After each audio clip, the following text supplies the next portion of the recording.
সাজের জন্মদিনে বড় ঘটনা। আরিয়ার জন্য ভেঙে গেল সব আনন্দ। হ্যাঁ বন্ধুরা, গৃহপ্রবেশ ধারাবাহিকের আজকের পর্বে আমরা এমনটাই দেখতে পাব।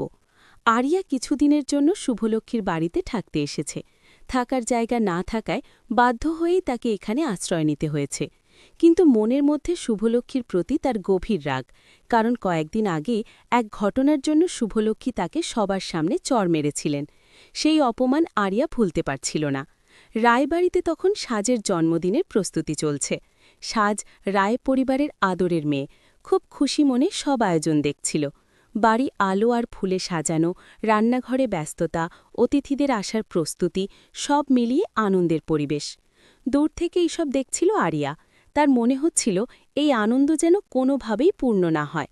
মনে মনে সে ভাবল, যে বাড়িতে আমাকে অপমান করা হয়েছে সেই বাড়িতে এত আনন্দ কেন হবে।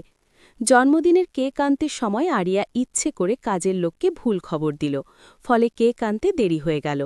তারপর অতিথিদের সামনে সাজের কিছু ব্যক্তিগত ভুল বোঝাবুঝির কথা তুলে অস্বস্তিকর পরিস্থিতি তৈরি করল। মুহূর্তেই হাসি আনন্দ থেমে গেল, সবাই চুপচাপ হয়ে গেল। সাজ খুব কষ্ট পেল। সে কিছু বলল না, শুধু চুপ করে দাঁড়িয়ে রইল। শুভলক্ষ্মী সব বুঝতে পেরে আরিয়ার দিকে তাকালেন, কিন্তু আর কিছু বললেন না। সেই নীরব দৃষ্টিতেই যেন অনেক কথা ছিল। রাতের শেষে যখন সবাই চলে গেল, বাড়িটা অদ্ভুত নীরব হয়ে গেল। আরিয়া একা বারান্দায় বসে রইল। সাজের কষ্ট পাওয়া মুখটা তার চোখে ভাসছিল।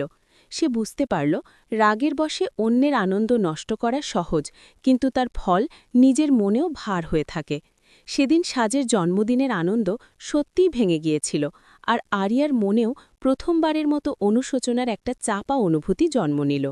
ভিডিওটি ভালো লাগলে অবশ্যই চ্যানেলটি সাবস্ক্রাইব করবেন।